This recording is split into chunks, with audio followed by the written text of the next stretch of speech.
अच्छा भाई अस्सलाम वालेकुम। ये आप देख सकते हैं कि 250 किलोवाट का स्ट्रक्चर है, एलिवेटेड स्ट्रक्चर चाहिए सारे, और गर्डर्स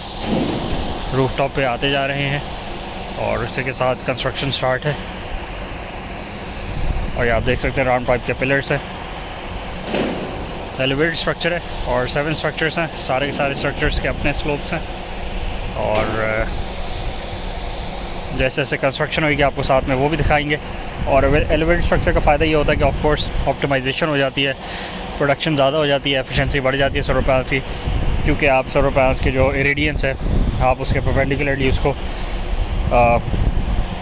एब्जॉर्ब करवा रहे होते हैं फोटॉन्स को, तो ऑफ कोर्स सोलर पैनल्स की जो एफिशिएंसी है वो ज़्यादा ही होती है। टिन स्ट्रक्चर है, ये टिन की शीट्स हैं जो वेयर हाउसेस के छत पे नॉर्मली होती हैं और उन्हीं के ऊपर एलिवेटेड स्ट्रक्चर लग रहा है।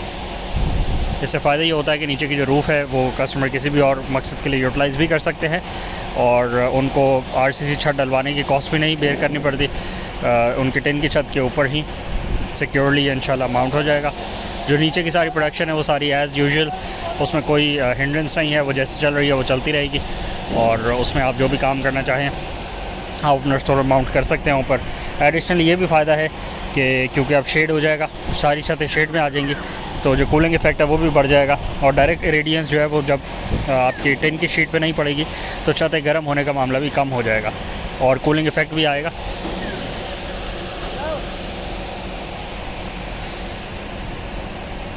कूलिंग इफेक्ट से मशीनरी की ऑप्टिमाइजेशन भी बढ़ जाती है, मशीनरी की एफिशिएंसी भी बढ़ जाती है, जो प्लांट नीचे चल रहे हैं उनकी एफिशिएंसी बढ़ जाती है, लोगों की एफिशिएंसी बढ़ जाती है। गर्मी में काम करने के बजाय थोड़े से कम गर्म मौसम में काम करने से लोगों की एफिशिएंसी भी बढ़ जाती है। और जो भी आप मैकेनिज़्म यूज़ कर रहे हो मशीनरी को कूल डाउन करने के लिए और लोगों को कूल डाउन करने के लिए और एनवायरनमेंट को कूल डाउन करने के लिए, वो सारा का सारा आपकी कॉस्ट कम हो जाती है, क्योंकि आपने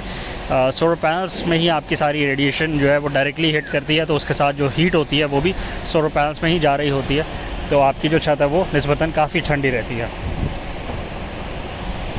प्राइम यूटिलाइजेशन तो